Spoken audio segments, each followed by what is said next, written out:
Welcome to the Floor Academy podcast. I'm your host, Kyle Hedin, former owner of Illustrious Hardwoods in Mesa, Arizona, still licensed contractor.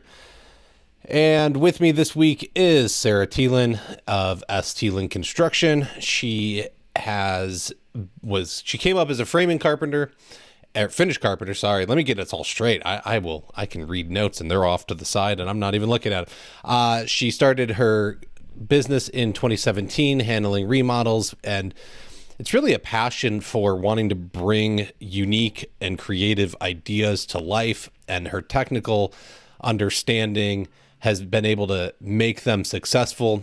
And being, coming up as a woman in a male dominated field, she's been able to distinguish herself as someone that builds relationships with the homeowners and lets them see that she can be trusted, and she's not talking down or mansplaining anything to anyone, and she can build a level of trust while still communicating why the technical side is important.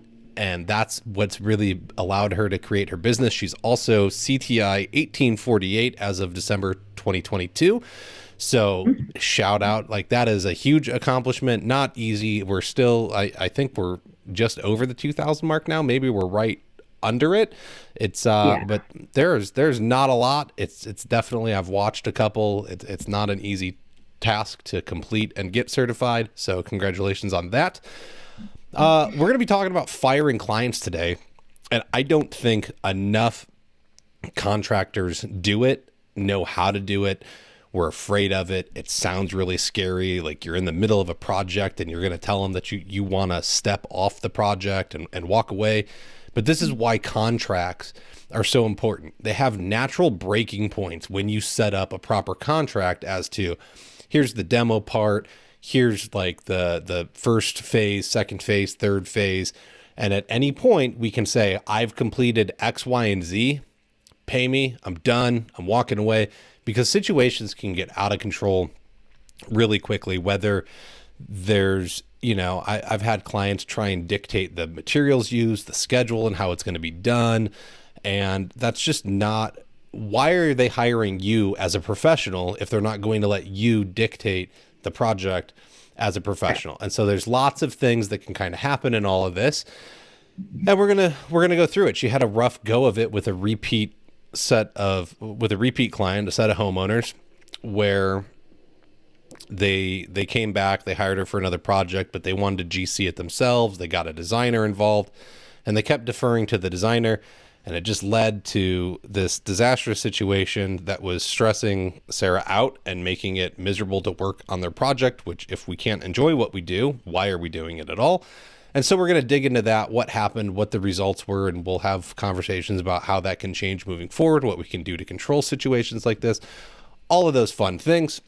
And that leads us to why we're even here.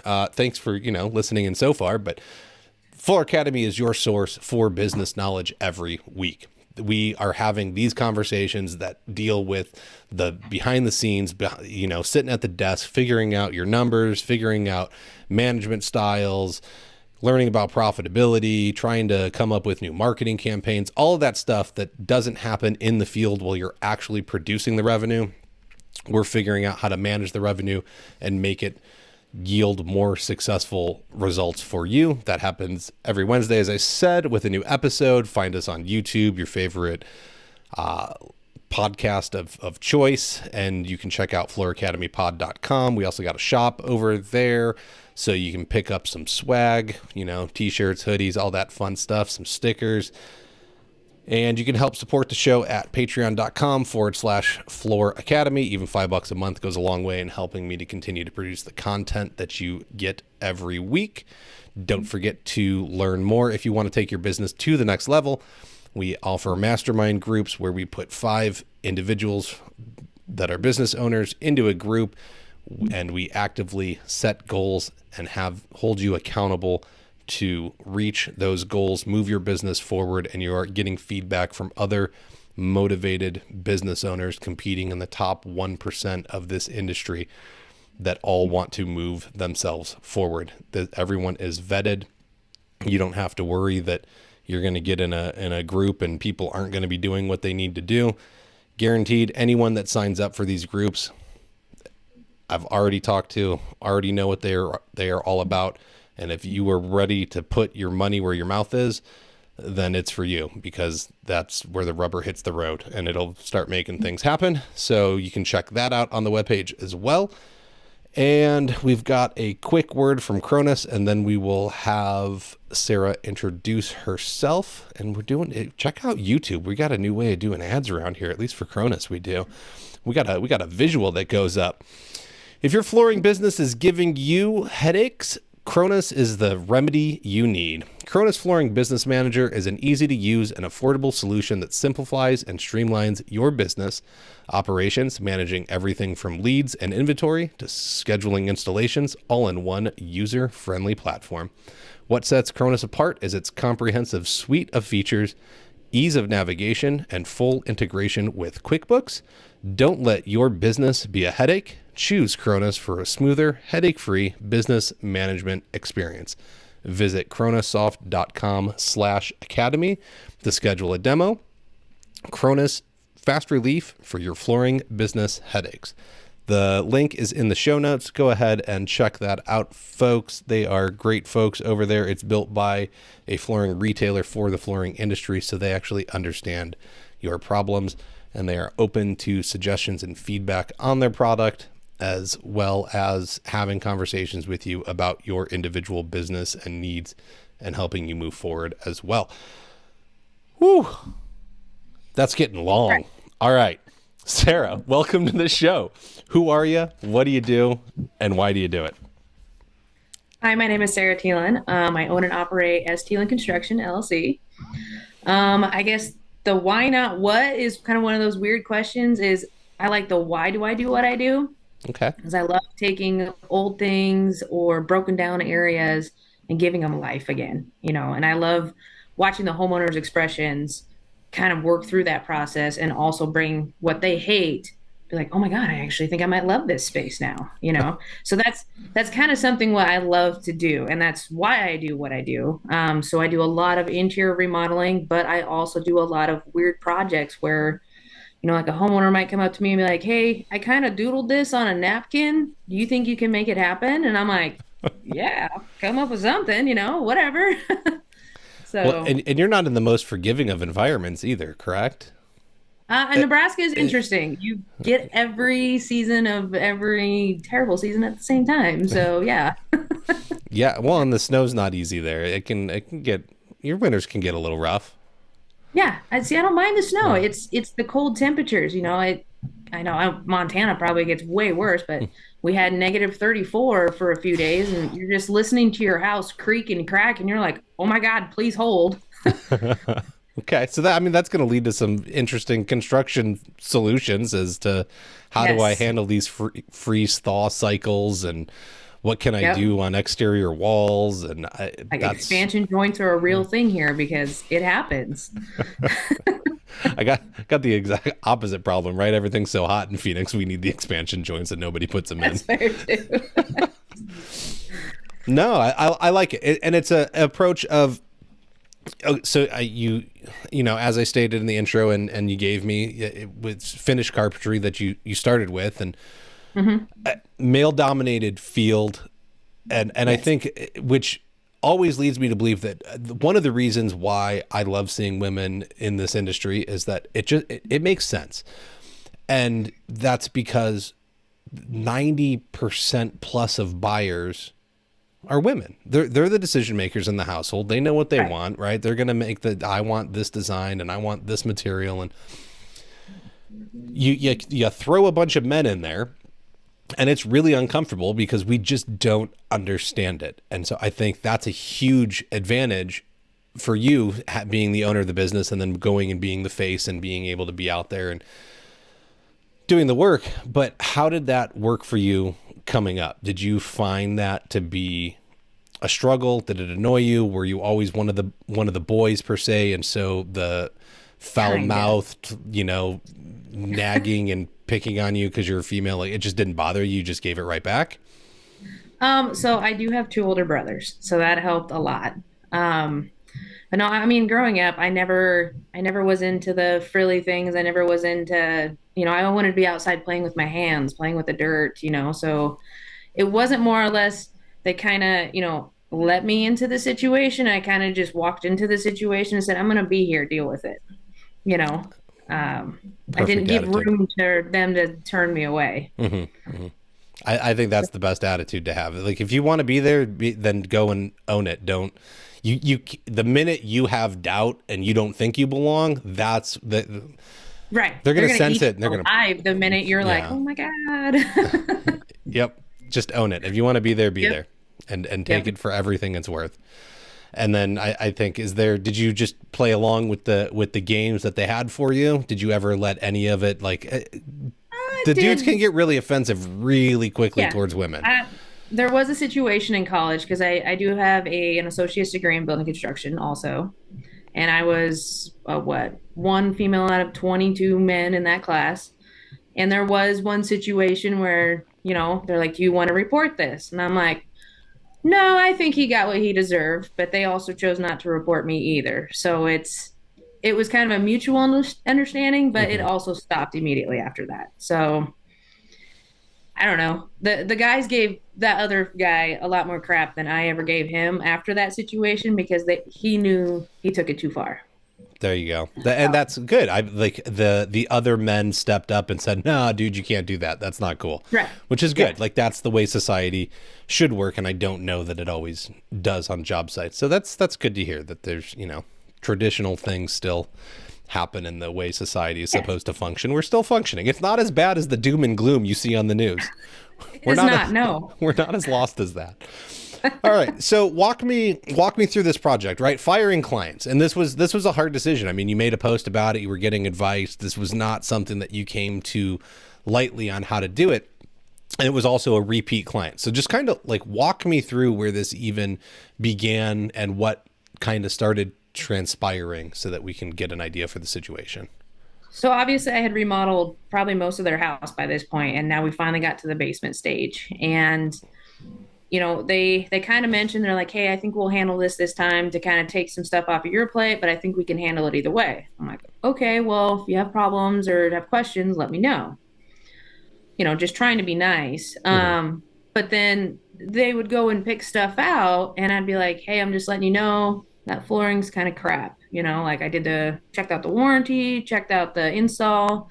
Looks like it's going to have some problems. And phase one would be, because they still need to pick everything out before I can shoot them a true quote. Hmm. And it kind of started getting a little bit tense there because, well, how come you don't like anything we pick out? Like, really don't care like, if you choose a purple zebra, I don't care. Trust me, you want a purple zebra, I will be excited about it. I just want to make sure it's built well. Hmm. Hmm. And, the designer kept coming back of, well, if you don't like what we choose, why are we shopping for it? Why don't you do it? I don't shop for customers. It's just not my thing. You give me an idea, I'll tell you where to go and who has it. But I don't go shopping. Hmm. It's not my thing. And as we got closer to the start date, I was like, hey, I need your decisions for this, and this, and I would love a material deposit so I can get these things ordered. And I got a yeah, I think we're good to go ahead on, I think it was the trim, cabinets, and countertops because those were the things that take the longest. And I was like, okay, what about material deposit? Well, we'll get that to you here shortly. Well, me being too trusting of a person and just the repeat customer thinking I Hmm. can trust them, went ahead and ordered everything. And that was probably my first mistake is because, I mean, when it came to, okay, everything showed up, they want paid because it's sitting here. Oh, yeah, we'll get it to you. And like a week would go by and I'm like, hey, it's time to like pay up on this. Like it was time ago beyond. And it just kind of got tenser and tenser. And then like when it came to the tile layout, well, the designer and I picked out this. You could have told me, like, that's fine, but then now I need to order more tile because the layout changed. Hmm. Like, I thought we were doing this. Well, we just decided that. If you change your mind, can we stop making it a secret? Why is it a secret? Well, it's none of your business. It is actually my business because I'm selling it. Like, I don't understand. Oh my goodness. So it just things just kind of kept getting worse and worse. But my biggest issue was, the clients and the designer would go to, like the countertop place, and they'd pick out a countertop, but they'd put it underneath my account, which normally I'm okay with, but I don't like working with designers I can't communicate with. Hmm. And I really like every time I tried to call him, that was between us, and I'm like, I don't understand why. Like, I'm trying to build your dream space with no information. So that's kind of how it got going, and it was super frustrating. But I tried talking to the homeowners about it, and they're like, "Well, we don't understand why you hate him." I'm like, "I don't hate him. I hate his process. I don't understand his process. Like, I don't have any detail page. I don't have anything. Like, I'm just supposed to Hmm. come in and do, and I don't know what I'm doing." But when I had done other projects for them in the past, I had no problems. Like, if there was a change, we'd talk about it, we'd fix it, we'd move on, but if they Hmm. had a question, I'd be like, it'd be in this email page, two of what we discussed. Everything's documented. Let's keep moving forward. So I don't know. It was frustrating, and it, kind of put me in a brain fog because I was so stressed about it because I care about all of my projects. I care about the people I work for. And I just kind of kept every time I was like, so what are we doing here? And it would just get explosive of why don't you know this? You should know this. I'm like, you haven't told me anything, you know? Interesting. So So there's obviously communication issues, but it doesn't sound like it's coming from your side. It's all on their side of somehow this designer got involved and now communication got shut off. I mean, they're making changes to layout when you're supposed to start laying tile and you don't even know that it's going to be a right, different layout, whether, it went from straight lay to herringbone or whatever it was, right? But that's right. if you don't know what's going on, you don't know what's going on. And then, you said like materials were ordered. Did you get paid for the cabinets up front? Not, you didn't get out up front, but did you, before you put them in, did you ever get paid or did you just keep carrying I that and got paid carrying that? afterwards. So that was kind of, I know, and that's where I'm like, what am I doing? Like, and I think that was a good wake up call for me at the same time, Mm-hmm. though, is because I got so comfortable with these guys that I wasn't really implementing my normal business standards with them because I'd done so much work for them in the past. So that's why I'm like, you really laxed on these guys and it bit you in the butt hard. There you go. You just nailed your own solution, huh? And Yep. that's it. I've done it. Oh, I've worked with them. It's okay. No, it's not. Yeah. We have standards. You have standards and processes for a reason. If you need Right. deposits before materials are ordered, that's it. Do not deviate. Yeah. I don't care if they've been a client for 1 week, 10 years, 30 years. You get Right. the deposit. Yeah. Oh man, it's rough too because you're like, oh, I can trust them. They've always been good. Yeah. I don't And I don't know if you can trust anybody. Like to be honest, like, and I love my wife to death. Like, but do I really know her? Do I really like? Do you ever know anyone's true motives? Because everyone's like, I know me. I don't even know right. myself. Like, let's be real. I don't even know me. And so for Yeah. me to think I know somebody else, that's just a lie. Well, and it's like, so the project I'm working on right now, they're a great couple. And I've even told them, I was like, I am so thankful for you guys because you made me love what I do again. I was like, you kind of brought the fire back and it was damn near extinguished. But I'm like, also, I changed my mind a lot. I'm like, but I know that about myself. You're going to give me an idea, plant the seed in my own head, and then I'm going to think about 30 different ways to build something and figure out which one is actually going to work in this space. Okay.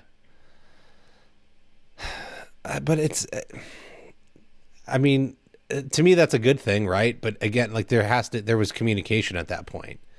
But Yes. when you lose that, none of it, you can't do your job, right? They're trying to dictate this situation now, and they're being the GC, but they're a really bad GC at that point because there isn't Yeah. any communication from them. And you're saying, I need to know these things. And they're like, well, why don't you know? We decided that Right. weeks ago. Well, okay, but you Yeah. didn't let me know. Yeah. And I mean, it got bad enough. The painter was calling me. He's like, "Hey, do you know the paint colors in the house?" I'm like, No. He's like, well, last time you gave me a sheet of every room, what color it was, what color the trim was, what color. And I'm like, I know that's because I was trying to get it all lined out so you could just come in and go to work. And I was like, so there wasn't any talking necessary, just come Hmm. go. And, I kind of got exploded at because they're like, well, it's none of your business what the paint colors are. Like, I'm asking because he's asking because he has no idea, but you told him to be here. Why is he here then? Like, he just wants to come and go to work. He doesn't care about anything else. Hmm. And it apparently, because I started butting out at that point because I'm like, clearly I'm making situations worse. So I guess I'll just try to focus on me. And if somebody else has a question, I'll just be like, I'm sorry, you need to talk to them because I'm not supposed to know, apparently. Well, but I think that's a great lesson too, right? Is like you were used to playing that GC role for them as you had been, Right. and you're not this time. And so now all the previous contractors are coming back and they're saying, well, Sarah, you know everything. Like this was your thing. And you got to be, Right. just because you did it before, if you're not doing it now, you got to say, that's not me. That's on them. Go at, like, you can't keep trying to go and fixing it. You got to say, nope, that's on them. Go, you got to go handle it yourself, Right. but do whatever your role is. Don't overstep your bounds and keep it where you're supposed to be. And so if you're just supposed to, like, I hate to say this because we're not grunts, we're actually like we're No, artists, but like if you're we're just supposed to human be there and be a beings. grunt, like go be a grunt, right? They hired you to be Yeah. a laborer essentially of whatever your specialty is. So go do it. And I think that's really hard for some of us as business owners because we've built something to where we're that's not what we want to be. We're so No. much more than that, and we know that. And when you find a client that doesn't respect it, the sooner you identify it and you can deal with it, the better off you are. And if it comes to firing them, so be it. You don't be afraid to lose money because I think we all are at first, Right. especially if you don't have a savings account. You don't, and the next project is 2 weeks away because this was supposed to be a month-long project. Like I get it. It can be really scary. But how stressed out were you because of I the situation? And what did it do to you health-wise? Health wise, I kid you not, I gained about 15 pounds. I was put in such a brain fog because the thing of it was when something goes slightly awry on one of their projects, I hear about all of it. I mean, there was a Saturday I was supposed to go to a family Christmas and I chose not to go because my mood was so depressing. And just like if somebody would have had a conversation with me, I probably just would have sat there and nodded my head and not actually said words. But they had texted me upset text messages for almost 3 hours straight that day. So I'm very thankful I didn't go because I Jeez. probably would have just sat in a corner and done nothing. But, I'm like, I don't like if you have a problem, let's talk about it, get Hmm. it over with. But I don't want to dwell on this for 6 hours. I'm one of those see a problem, admit the problem, now fix the problem. Okay. Like Yeah. getting upset, like my grandpa told me, either laugh or you cry. There's your two choices. But other than that, move on. I Grandpa's a mean, smart man. I like it. Keep it simple. But no, right? right, like I didn't get into business to get hung up on other people's stuff, and that was a really hard lesson for me. I take things too personally, and Yes. I would wake up in the middle of the night and start planning out what I was going to do on a project, and that's my own personal problem that I have to deal with. But when it's the client coming and attacking you for no reason, that it's leading you to be more stressed out than you need to be, and you've tried to have to communicate about it, and it's not working. I think the sooner you can get out of it, even if you don't have anything lined up, why are you punishing yourself? Like, what's the Yeah. point? Like, is it really worth the ultimate money at the end, or is your sanity and personal well being? Right. What's And the value? that's Where's the trade off? yeah, and that's kind of what I had to choose because like when I started that conversation on the Facebook group, one a few guys were like, "Why are you allowing yourself to be bullied?" And I'm like, "Because as much as I hate to say it, I hate to disappoint people, but at the Hmm. same time, I also know when things aren't going to work, So I'm like, part of me, like, I'm a very blunt person when it comes to certain things, like, and I was like, I was ready to just be like, "We're done, no excuses, we're done." But I'm like, you made a commitment. You have to follow through and finish this project because you were that kind of person where you said yes, you would do Hmm. it. Now finish through. then be done. Because there's absolutely no reason they can call you back after that.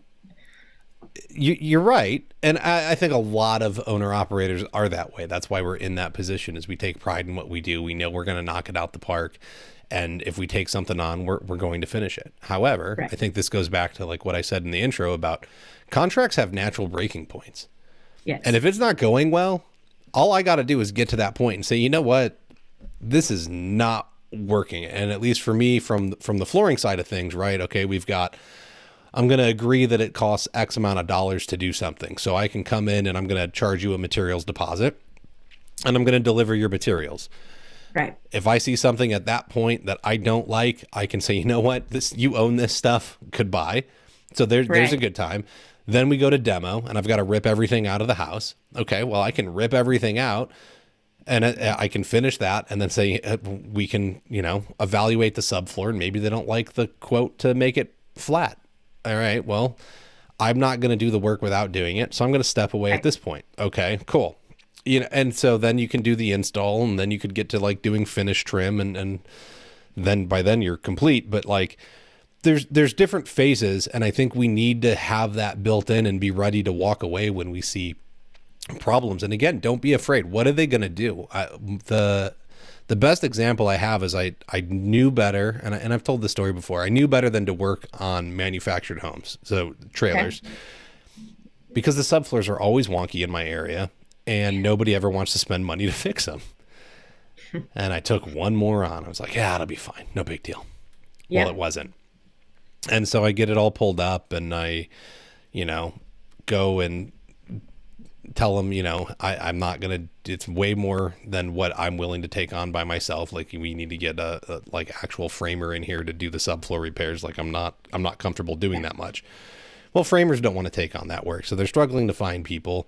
I couldn't find anybody. They call some other flooring companies out, get bids from them. All those companies are saying, no, the subfloor is fine. It's flat.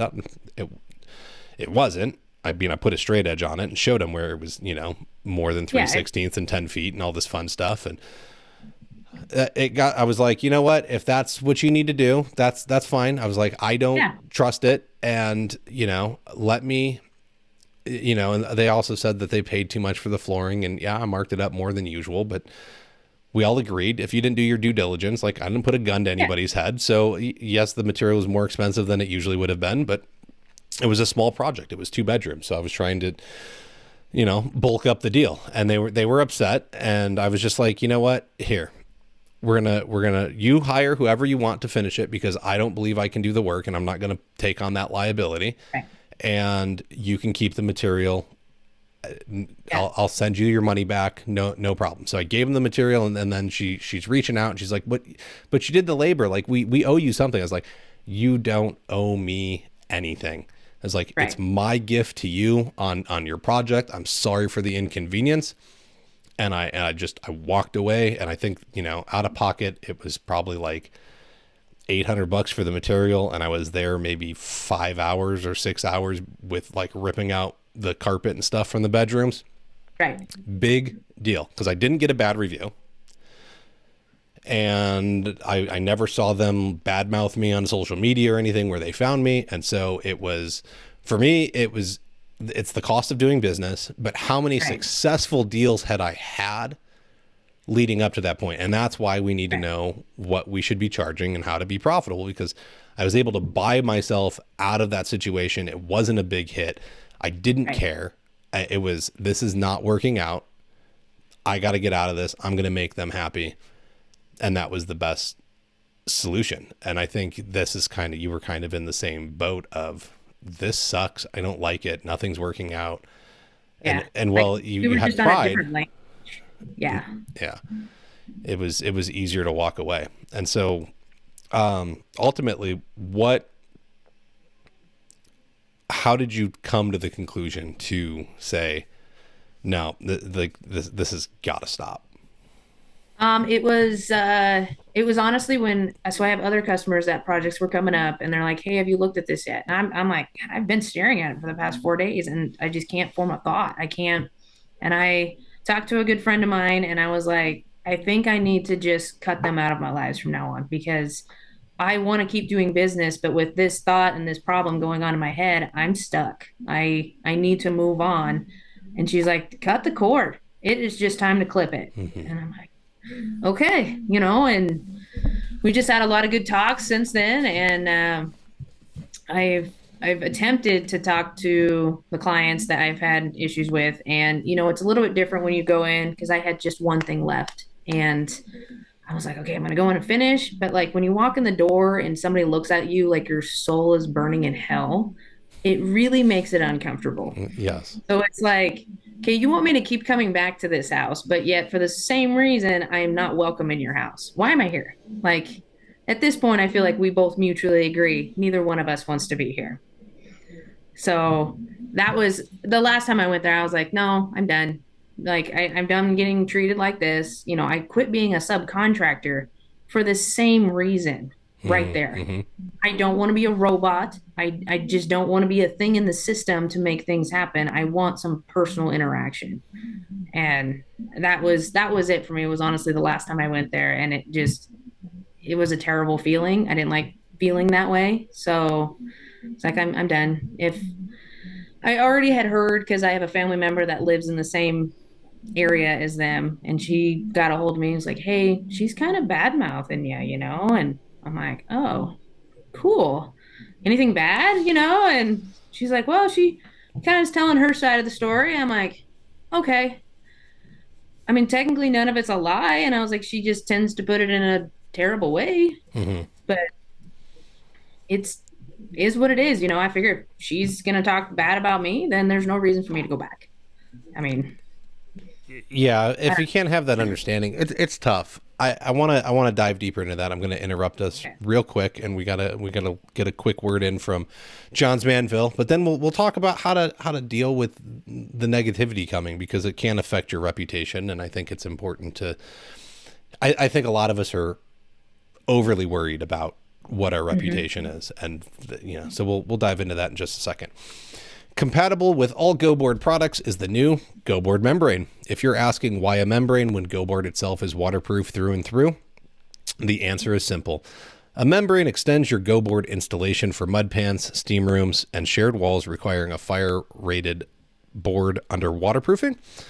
Now, who's going to be the most badass GoBoard installer out there? You are. Visit www.jm.com/GoBoard for all of the product details. Right, you're laughing. Shauna's fun. Like Sorry. she's having. No, you're good. I like it. I like it. She sent it to me. I was like, "You really want that in there?" She was like, "I sure do." I was like, "Cool, let's do it." So the GoBoard's out here having fun with their advertising, and that's important. And go check them out. Right, they got membranes now. They got banding. We've got the wedges, the pan. If you're lucky, there should be some ducks if you catch them at a show, and you can put your GoBoard duck in your pan and flood test it. Go flood test your pans. And of course, there's the generous warranty that you can even use somebody else's sealant when you can't find GoBoard sealant. And there's like 10 options on the list. So good all around product to get your showers waterproofed. All right, Sarah. So she's bad mouthing you.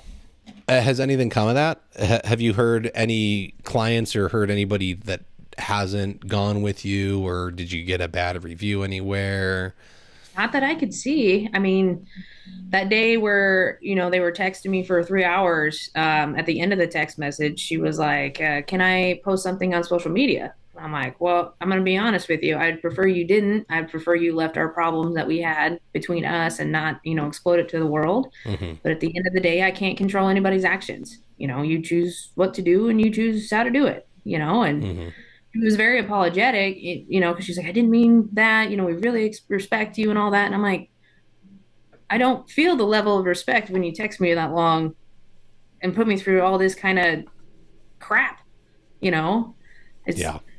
I'm like, I don't know what to think. Like, I don't know. I guess love me or hate me, but don't play this game in between. Yes. Well, they're telling you one thing, but their actions are demonstrating another. Yes, But absolutely. and I think that's why you had to call it quits. Was like I can't deal with hot and cold because I don't know if I'm getting Jekyll or Hyde today. Like which one is it Right. going to be? Yeah. But the whole I think we're afraid to fire people because then we think we're going to leave a bad review. And the only thing I have is my brother and I, my father passed away recently, and the estate got all messed up, and we're having to go through probate court. And we started off with the attorney that handled setting up the estate in the first place, Yeah. and she hadn't done anything for like 2 months. And we were like, what the heck? Like, we said to do all these things, and you said it would take this long, and like, you've done nothing. And she's like trying to claim miscommunication. We're like, no, like, we clearly told you this is what was happening and why and what to do. She's trying to make all these excuses. Like, no, that's not going to work. So we kicked her to the curb. And we went looking for another one, and we got on the phone, and he was like telling us all this stuff as we were trying to decide if we should stick with her or not stick with her. And he was just really, he was super professional, and I really appreciated it. So Yep. we went to do more research, and he's got tons and tons of 5-star reviews, and there's only one star review on each like service. And I Yeah. read it. It's the same lady, all complaining that this lady was like, they're horrible lawyers, and they were trying to screw over my mom, and they weren't listening to the demands she had and wouldn't do these things. And at one point it was so insulting. The lawyer came to her and offered to give her all of her money back they would stop right there, and she could keep everything he had done. And you don't owe us any money. And I was like, Right. I don't need to read anything else. This is the guy I want to hire because he has integrity. He knows to fire a client and respect himself when they're difficult, let alone he's willing to walk away from the money. I was like, one, this lady's batshit crazy, and two, this lawyer's amazing. Right.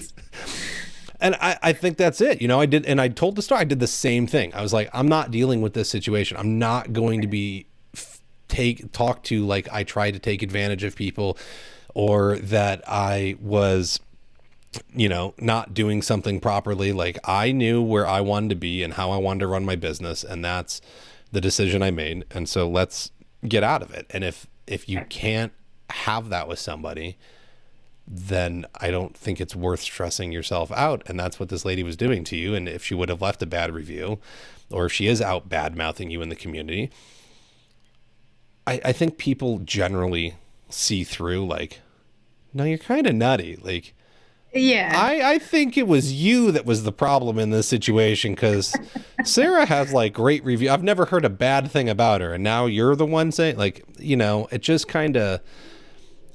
Like, I I'm wouldn't really, be too concerned.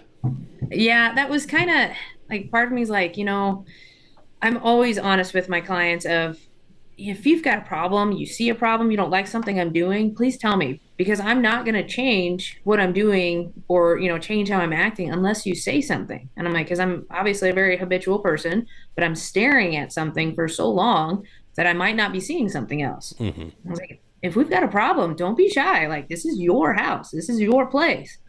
Tell me.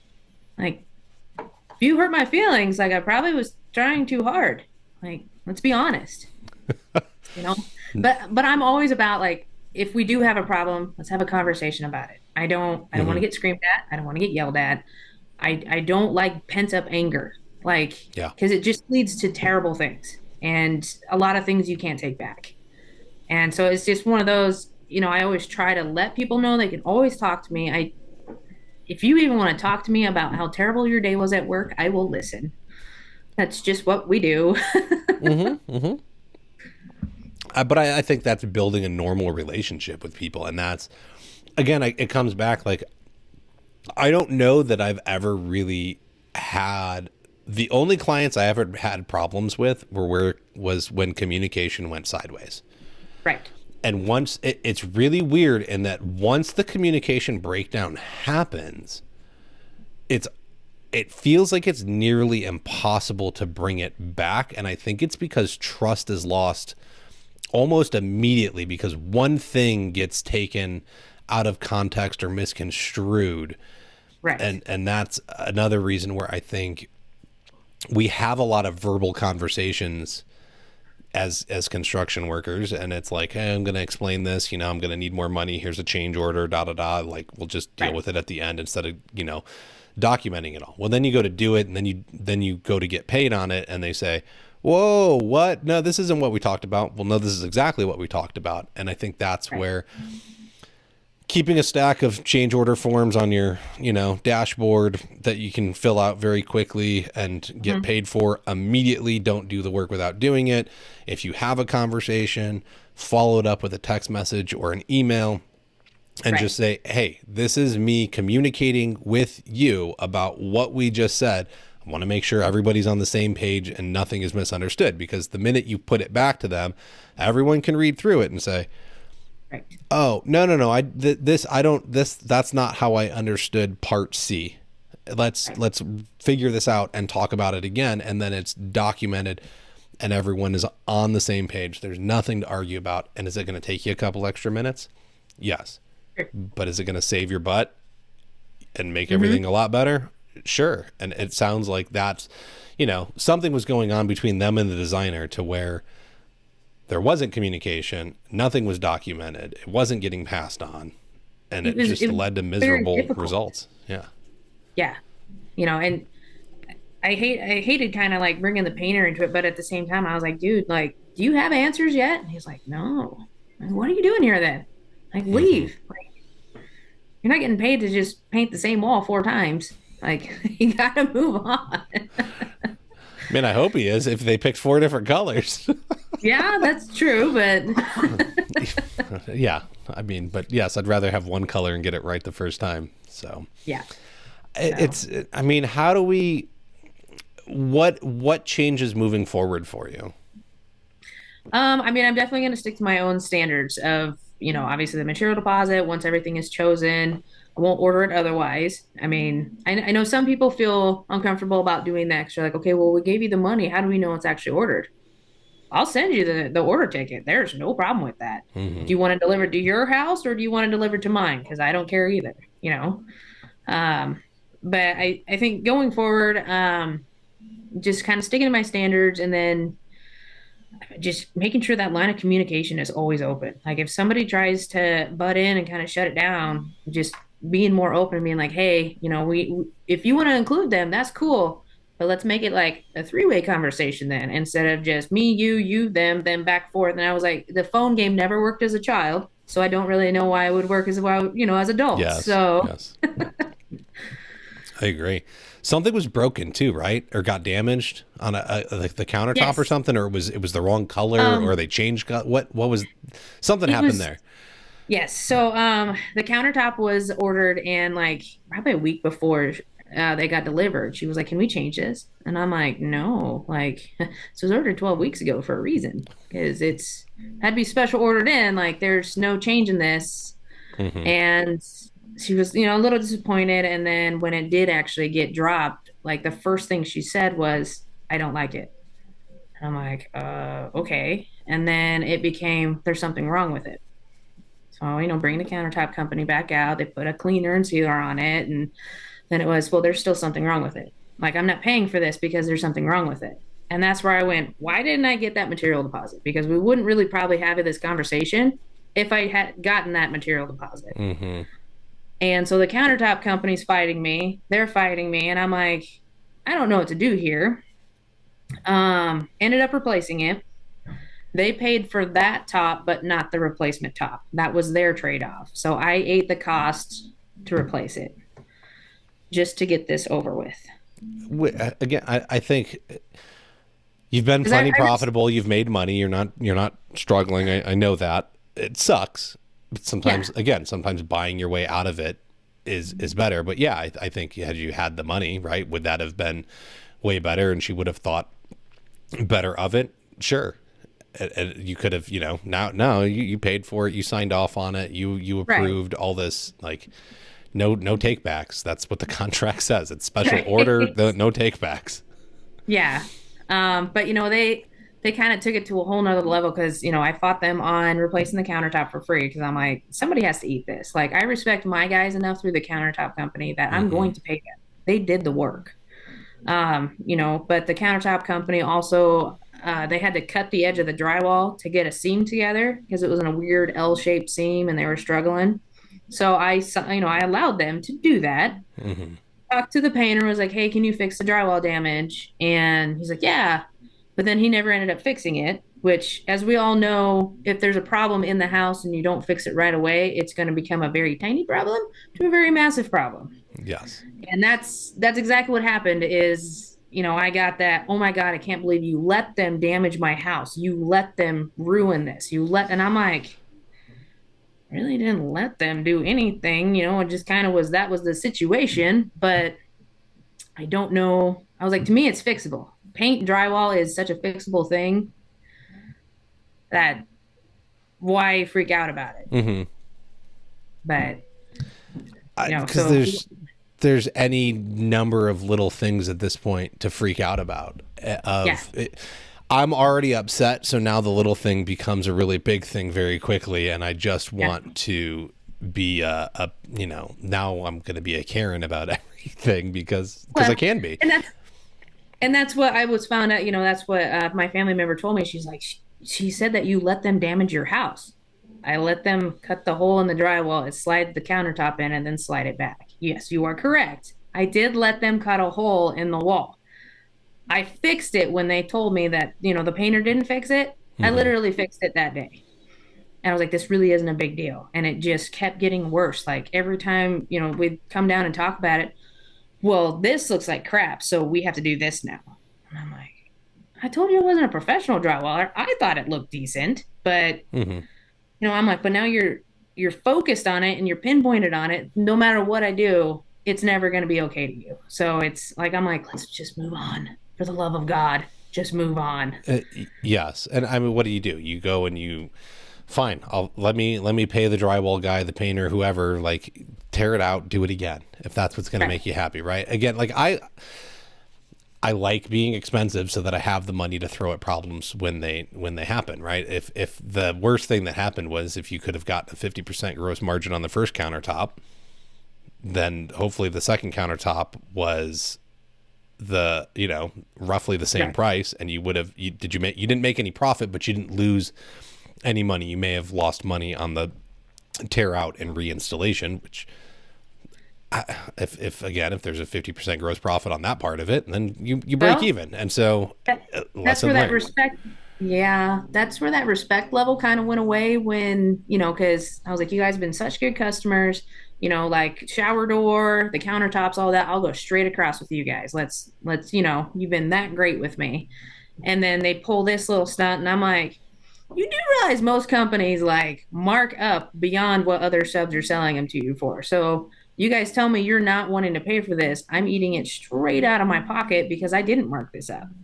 I gave it to you at cost because I thought we were, in a good relationship for many years. And then you pull this, and I'm Hmm. like, man, I really kind of screwed the pooch in my own world.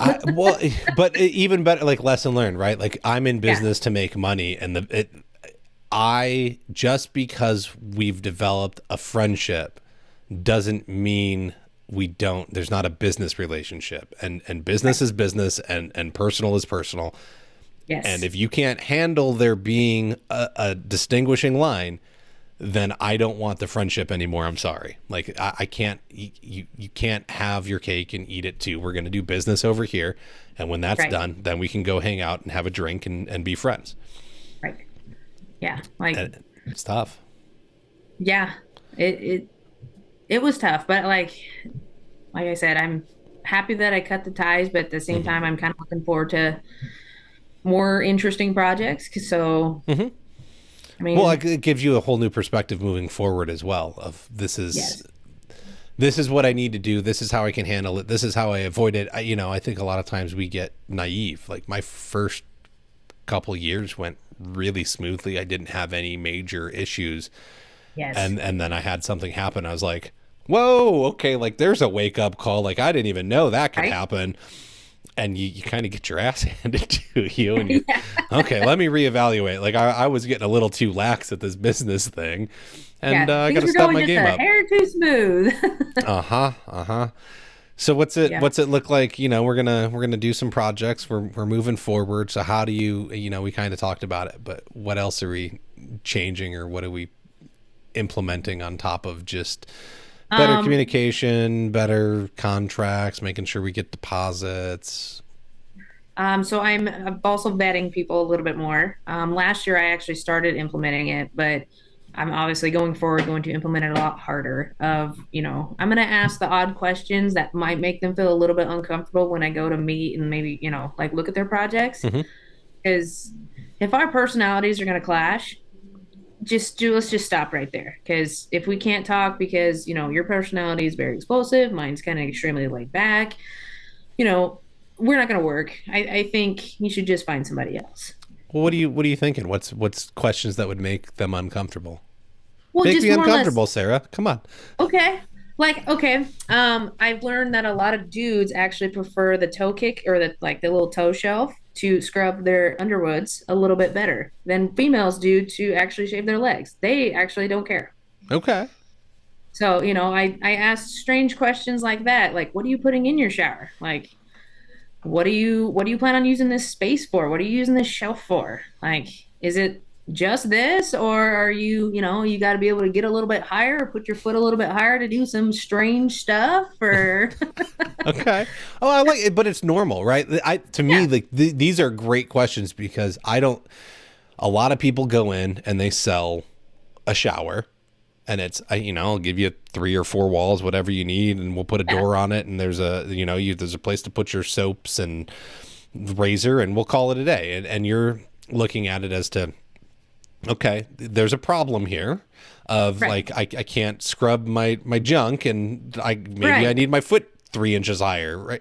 It's a problem. yeah, Like let's solve the problem and provide you with a solution that meets your needs. And then when you present that, now when you go and say, well, that's going to be 17,000, they say, okay, but nobody right, else asked them about scrubbing their junk. So sure. I mean, I guess it's a little uncomfortable, but again, I think you're coming at it from a solution standpoint instead of right. I'm just going to If provide you in an exchange of funds for right, one, if you give me money, I give you shower. Yeah. I mean, if I walk in there and you're not personable at all, like if I'm gonna ask these weird questions because I want to get to know you. I want to know what do you plan on using this space for? If you kind of just give me, well, I just want 4 walls and a shower, Hmm. you're really not my customer. I mean, I'm sorry, because you're gonna come in and just every day and be like, okay, eh.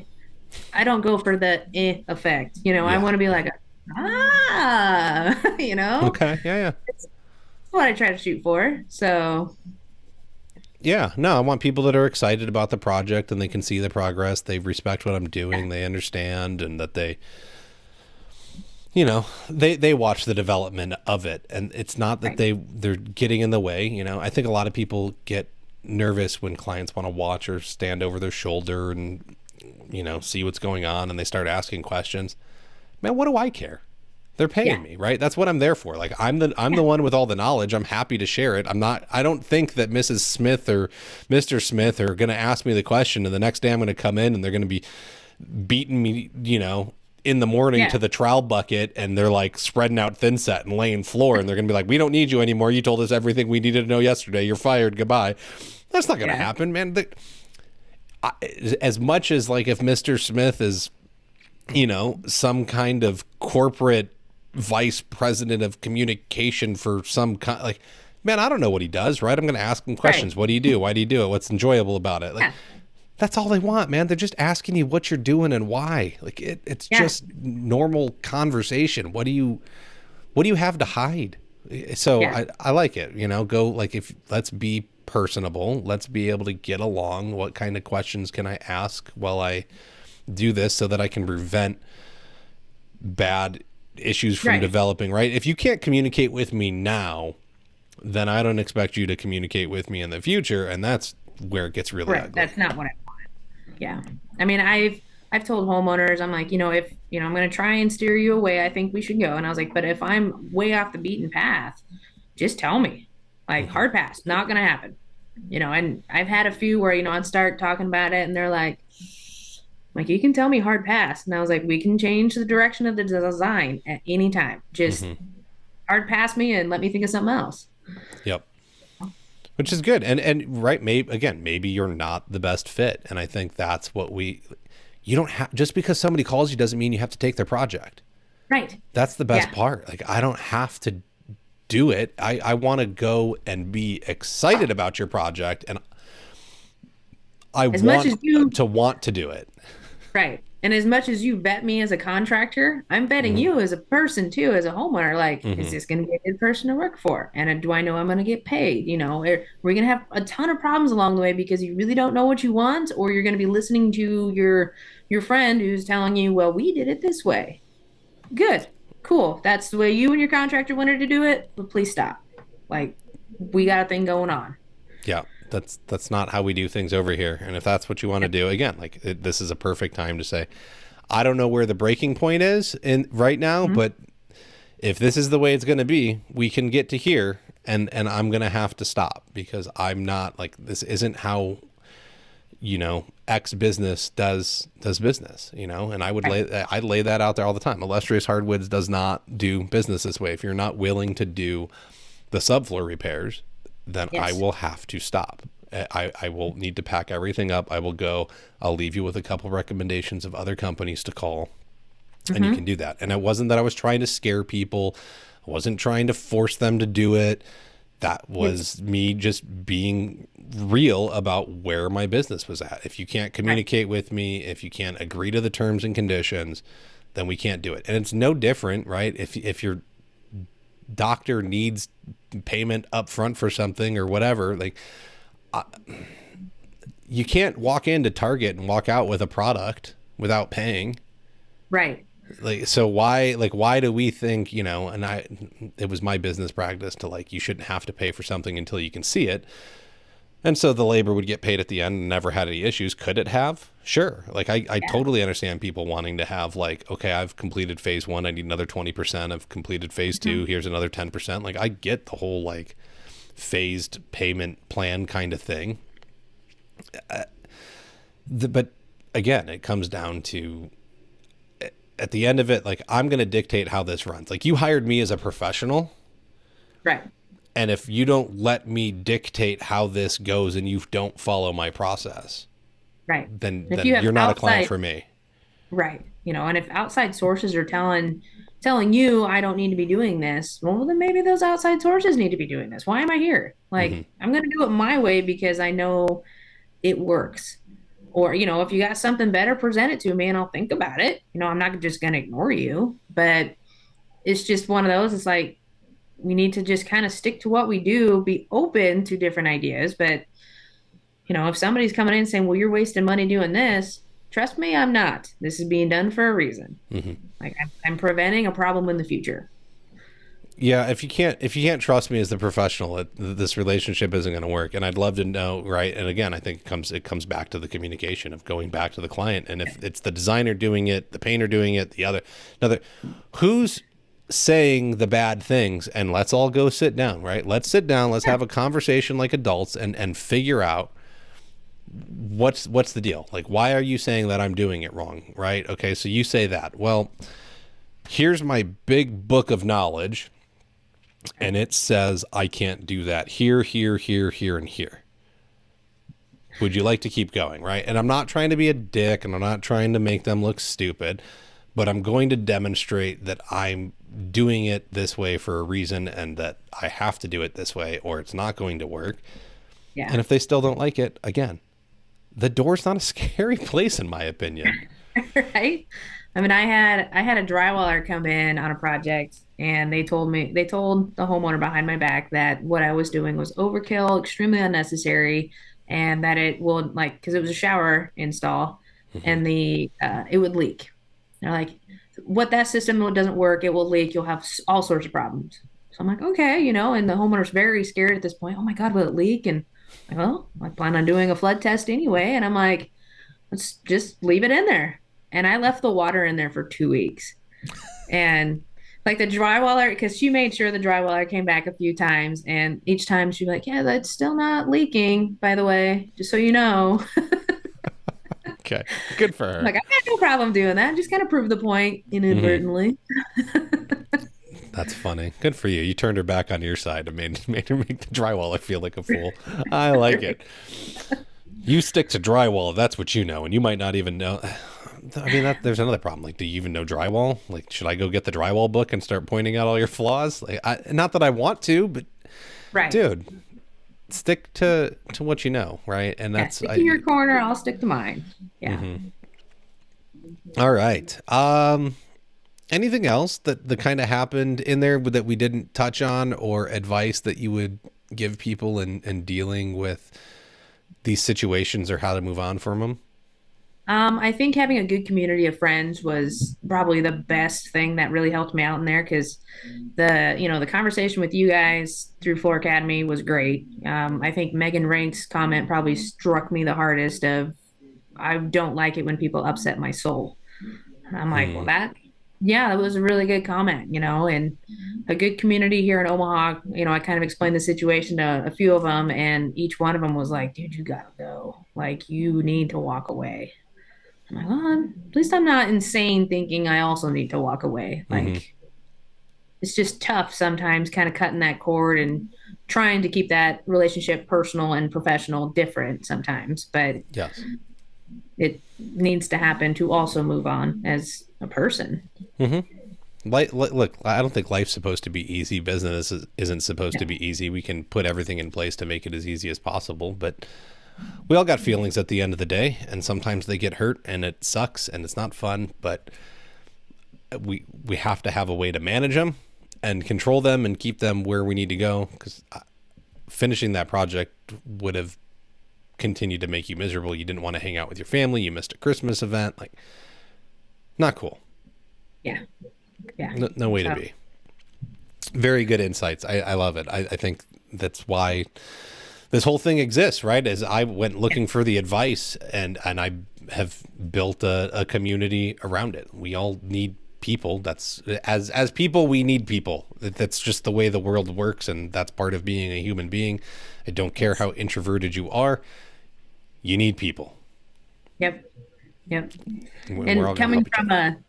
coming from a strange background of doing finished carpentry, it was literally cutthroat in that world, and then joining the tile community was a completely different side of the coin, so trying to incorporate that to some of the other finished carpenters I know is like, hey, I'm here to help.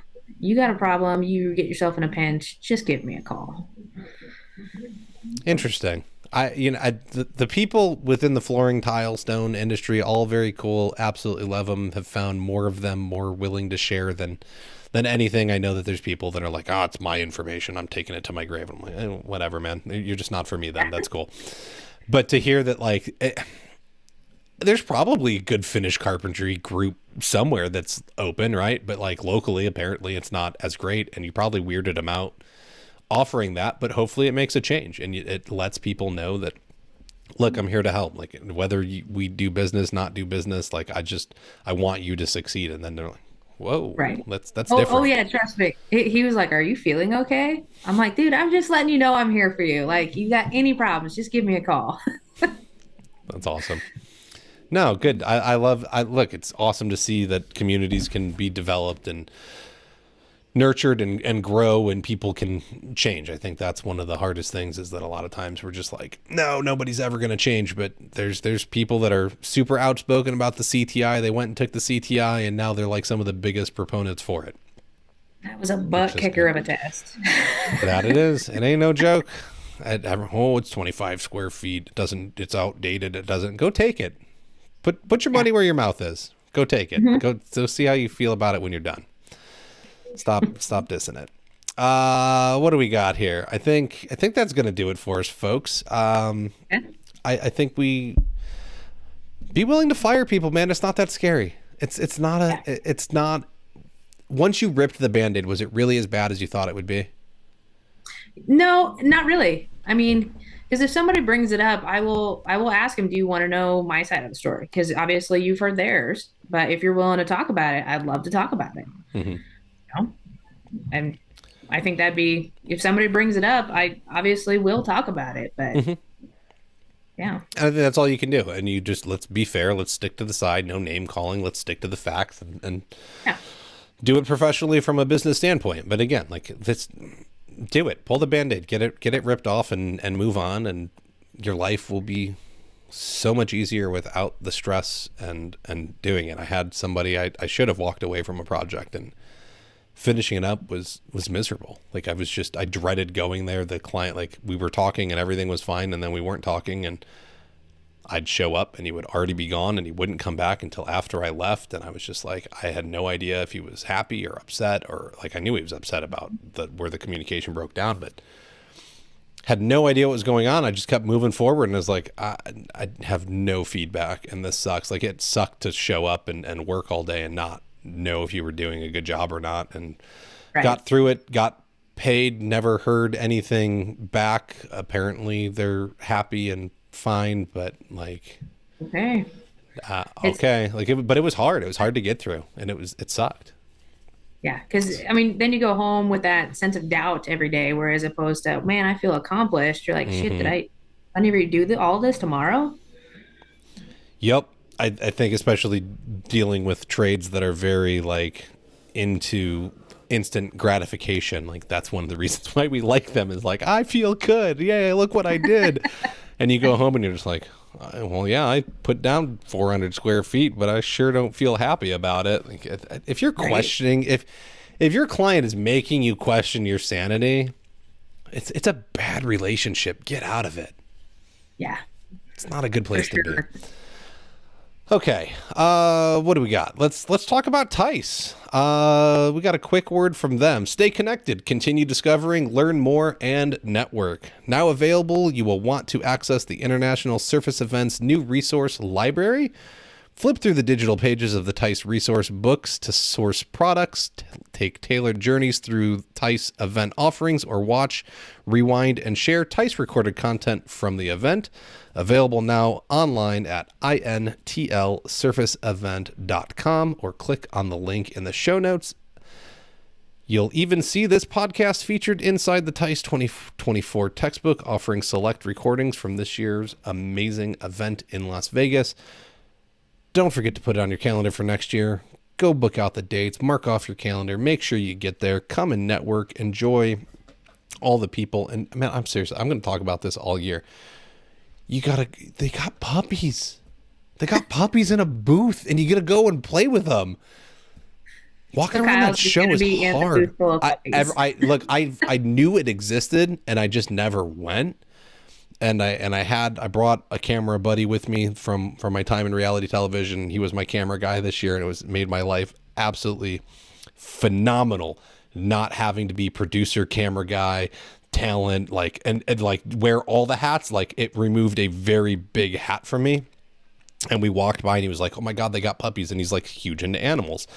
I was like, that's cool, man. We got 10 minutes. Like, do your thing. And he like hopped in there, and he was just hanging out with them and super stoked. And they were really cute. And I was like, I'm coming by this thing every day for like 10 minutes. And I'm just going to get some love on with the puppies and hang out with them, because it's a long day. And it's like, even though it's fun, it's kind of stressful. And like just taking like a 10-minute like me time break, go hang out with the puppies, man. I think just going to Tice to hang out with puppies is probably worth like the 5K it'll cost you. That's a legit real opinion. I'm sorry.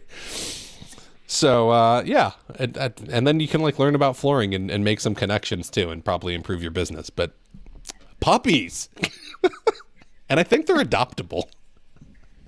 Probably. Yeah, so you can leave the show with the puppy you liked. I don't know, that'd be great.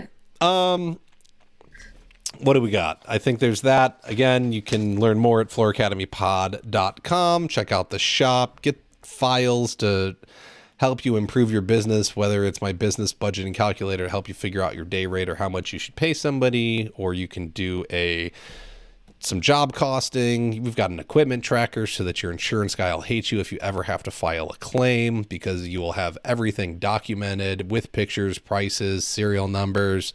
Makes it really easy. And he'll say, damn, you're so organized. I've never had anybody like this. And you'll say, yep. And you'll get a really fat check with no questions asked. And here's the best part. You won't miss anything, because I've filed claims. And once you're done, you're done. You don't get to go back once you agree you're done. And your bucket full of hand tools, man, you don't even remember what you're missing until you go to grab it one day and it's 3 months later and you say, shit, it's not there. If everything's documented, you just print out the shopping list and you go to town, because the second time around it made my life much easier. And I went to town, and then I send in those receipts and they're like, I was Out like, of money. this is what went missing. Everything's gone. So check that stuff out. Thank you to the sponsors. We love Cronus, GoBoard, and Tice. Thank you, Sarah, for joining me and being willing to share about your experience and the lessons learned from it. Make sure you subscribe. Go leave a review. Check out the YouTube. We got to get 1,000 people subscribed over there. We're up to 280 something. And, so there's 1,000 people subscribed on Apple. Just go to YouTube real quick for me and log into your Gmail and then be on YouTube and click subscribe and start making comments and checking out the content over there. You can see all the funny faces I make, right? You get to not only hear, but you can see us have the actual conversation. And I probably make lots of funny faces as I talk, and that might be worthwhile. So, yeah, I think that does it for us, and we'll catch you next week.